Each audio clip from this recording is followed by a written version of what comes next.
Hey there, future policymakers. Ready for another deep dive? Always. Today we're tackling India's economic trajectory using this recent article from The Hindu. Excellent It's choice. really fascinating. It digs into the why behind the numbers, which I know is key for those UPSC exams. Absolutely. And speaking of numbers, it kicks off with that 6.5% projected GDP growth for 2025-26. But, What? There's always a but, right? right, it's not just about the headline figure. It's about understanding the context, like those first advance estimates, the FAE for 2024-25. Ah, yes, the FAE. Give us the rundown. Well, they're predicting 6.4% real GDP growth and 9.7% nominal. Okay. And how does that stack up against expectations? A bit lower than what the RBI predicted back in December 2024. They were hoping for 6.6% real and 10.5% nominal. So we're falling a bit short. In a way, but we have to remember India saw a huge 8.2% growth in 2023-24. Right, that post-pandemic recovery. Exactly. So the 6.4% might actually be a more sustainable trajectory. A course correction after an exceptional year. Precisely. But of course, there are factors contributing to this slowdown. The article digs into a few of them. Yeah, like that slowdown in manufacturing.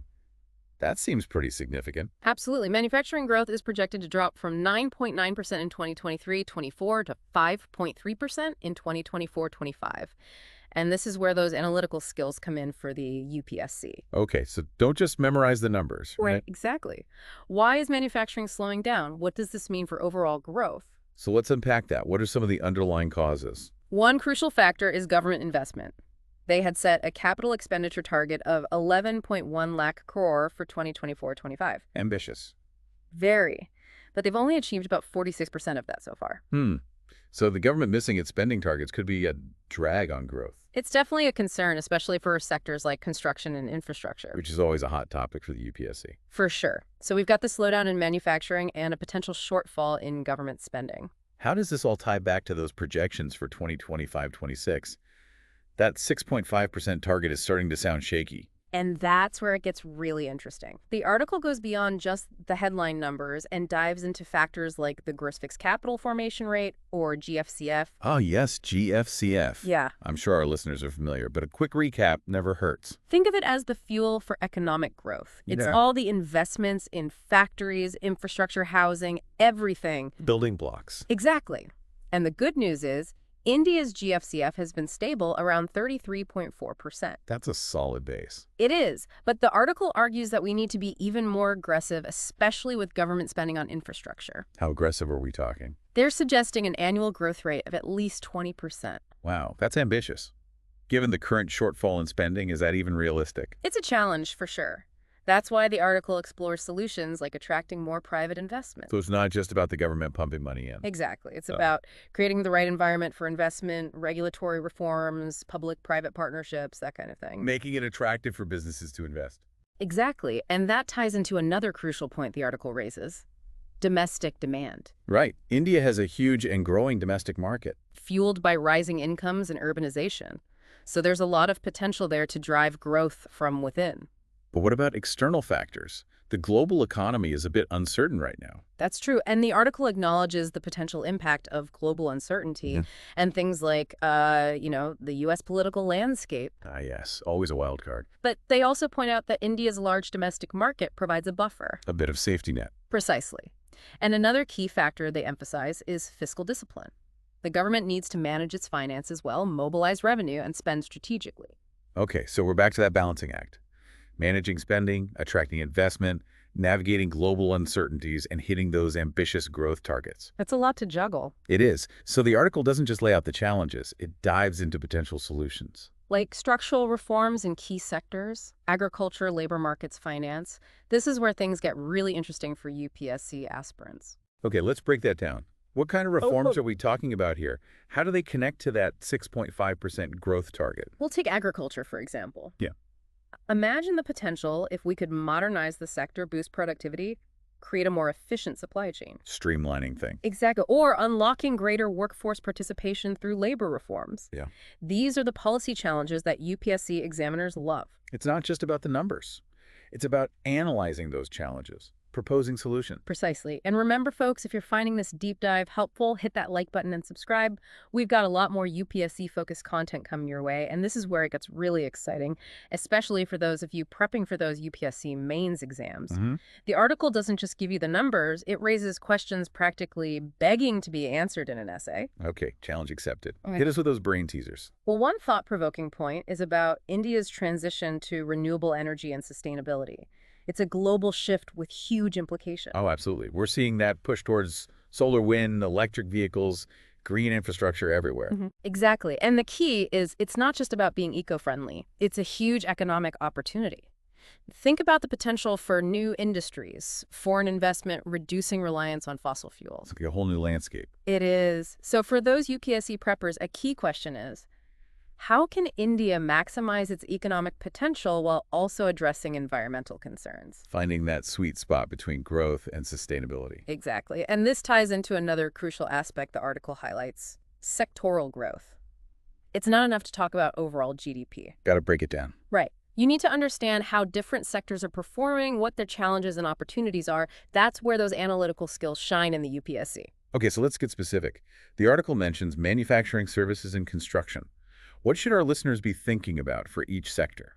Let's start with manufacturing. Always seen as a driver of growth and employment. But it's facing some headwinds. So a potential UPSC question is, what steps can we take to revitalize manufacturing and make India a global hub? We've all heard "make in India," but the article suggests we need more than just slogans. Right. Think about concrete solutions like infrastructure development. How can we improve logistics and transportation networks? What about skill development for the workforce? And ease of doing business? Are bureaucratic hurdles holding us back? Connecting the dots, seeing the big picture, and finding those solutions. Precisely. Now let's move to services. It's been a major growth engine, especially IT and financial services, but things are changing fast. Automation, AI, new players entering the market. Right. So the question is, how can India maintain its competitive edge? What are the emerging trends and challenges? It's about adapting and staying ahead of the curve. Absolutely. And lastly, construction. Huge potential with India's infrastructure push, but also challenges, project delays, funding bottlenecks, environmental concerns. So how can we ensure sustainable and efficient growth in this sector? Building for the future without compromising the present. Exactly. It's all about understanding those complexities. Now, zooming out a bit, the article highlights India's long-term growth potential, projecting 6.5% potential GDP growth over the next 5 years. That's encouraging. It is, but maintaining this momentum requires consistent effort and strategic planning. So that 6.4% growth projected for 2024-25 shouldn't be cause for panic. Not at all. Remember, the previous year's 8.2% was exceptional. This is a course correction, a return to a more sustainable trajectory. So it's all about perspective and understanding the long-term trends. Exactly. And for the UPSC, it's about demonstrating that understanding, analyzing why those shifts are happening and what they mean for the future. Okay, so big picture thinking, critical analysis, that's what we're aiming for. Absolutely. And remember, folks, all these insights come from that recent article in The Hindu. We'll link it in the show notes so you can check it out. A great example of the kind of material you should be engaging with for those exams. And while you're at it, hit that like button and subscribe to our channel for more deep dives like this one. We're here to help you ace those UPSC exams. Thanks for joining us. It's all about understanding the long game, right? Okay. Especially when we're talking about something as complex as India's economic future. Absolutely. It's so easy to get caught up in the day-to-day news, but for the UPSC, you need that big picture perspective. Like you said, it's not just about the snapshot, it's about understanding the whole movie. Precisely. And the article does a great job of highlighting those long-term trends. It reiterates India's potential for 6.5% GDP growth over the next 5 years. Which aligns with projections from institutions like the IMF. Exactly. And it's driven by factors we've already discussed, that stable domestic market, continued investment, those ongoing structural reforms. It's all connected. It is. So when we look at that 6.4% projection for 2024-25, it's important to keep things in perspective. Not a reason to hit the panic button. No, not at all. It's a course correction after a really exceptional year and a return to a more sustainable path. So for our UPSC aspirants, it's less about the specific number and more about understanding the why. Exactly why that dip is happening and what it signals for the future. That's where you can showcase your analytical skills. That ability to connect the dots and see those long-term trends, even when there are short-term blips. And that's the essence of what the UPSC is testing. Can you take the information to analyze it and draw your own conclusions? Critical thinking at its finest. Absolutely.